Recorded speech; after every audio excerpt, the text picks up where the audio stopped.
Hey, how's it going, my friend? This is Jerome Shaw, creator of the Open Palm podcast, coming to you with a message on Breatharianism, but in a different way. I want to talk about the importance of breath for Breatharians. Now, this is something that I'm constantly learning. I'm constantly coming into more knowledge, not only intellectual, but also experiential knowledge of the breath, right? And the breath for Breatharians and the breath for us, really, as human beings. You know, we talk about the breath of life, right? And when we talk about the breath of life, we may come to understand somewhere in life that the breath is life. In essence, this that we are breathing, right? Say what you will about, magicians and Navy SEALs who are able to hold their breath for like crazy amounts of time, right? But without the breath, where would we be? This existence, right? You can go without food for days. You can go without water for days. How long can you go without breathing? Think about it, right? You see people in the hospital, or you see people on their deathbed, and you hear about families, and they say, we were with them till their last breath, right? In their dying breath. I was with her in her last breath. There's something to be said about breath.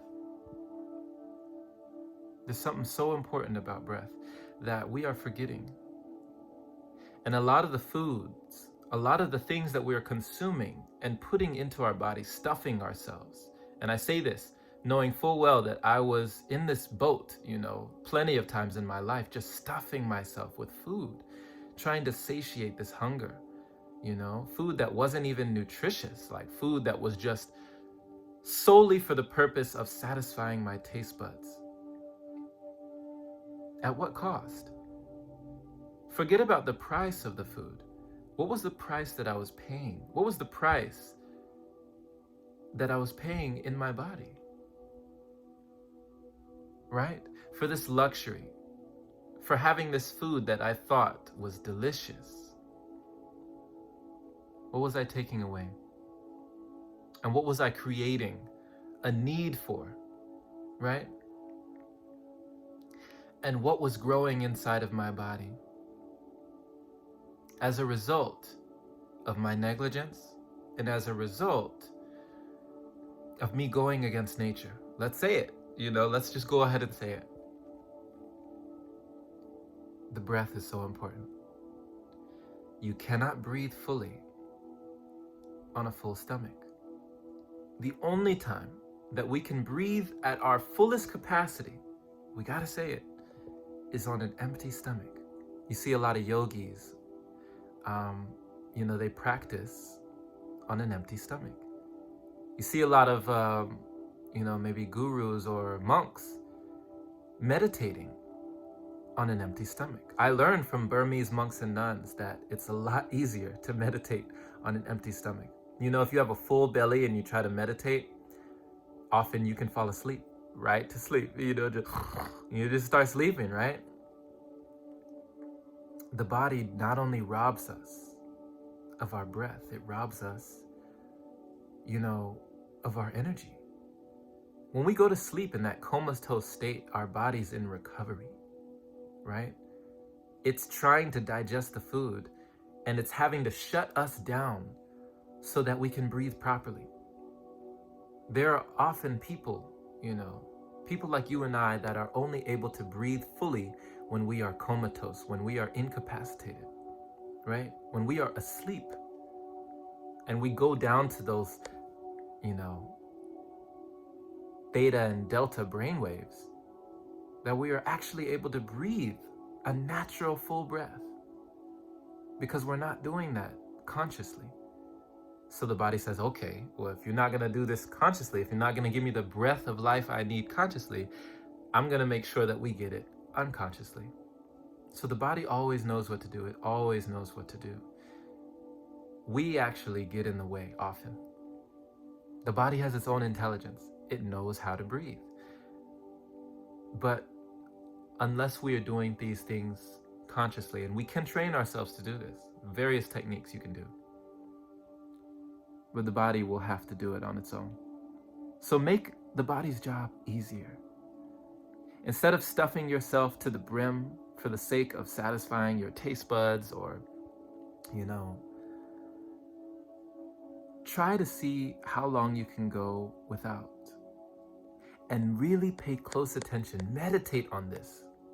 Meditate on the way you feel without food.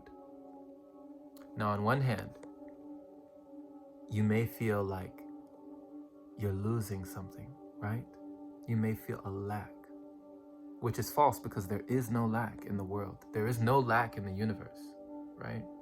So if you are feeling a lack, you might ask yourself, how stimulated am I,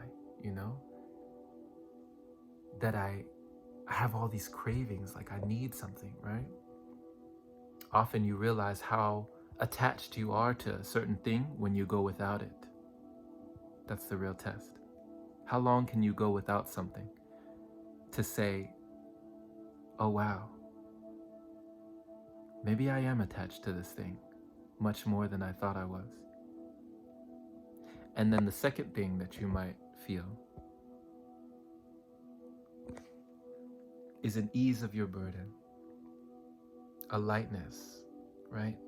A light may start to enter your body because now it is allowed in. More breath is allowed in. So more life is allowed in. And when you allow more in, you get more out in more ways than one. So thank you, my friend, for listening. This has been Jerome Shaw, creator of the Open Palm podcast. Head there for more inspiration. And listen, I'm also starting a Breatharian Coaching. I've already started, actually, and I'm giving coaching and mentorship to anybody who wants to talk to me. If you want to book a one-on-one session with me and just, bug me, ask me questions and get some tips and advice that you can use on your journey. I'll tell you my story and, we can have a personal talk together. So I can help you on your journey and guide you to some resources that you may need on your way. So check that. There's a link in the description for you to book a session or a coaching call with me on the topic of Breatharianism. Have a wonderful and blessed rest of your day or night, wherever you are, my friend. We'll catch you again.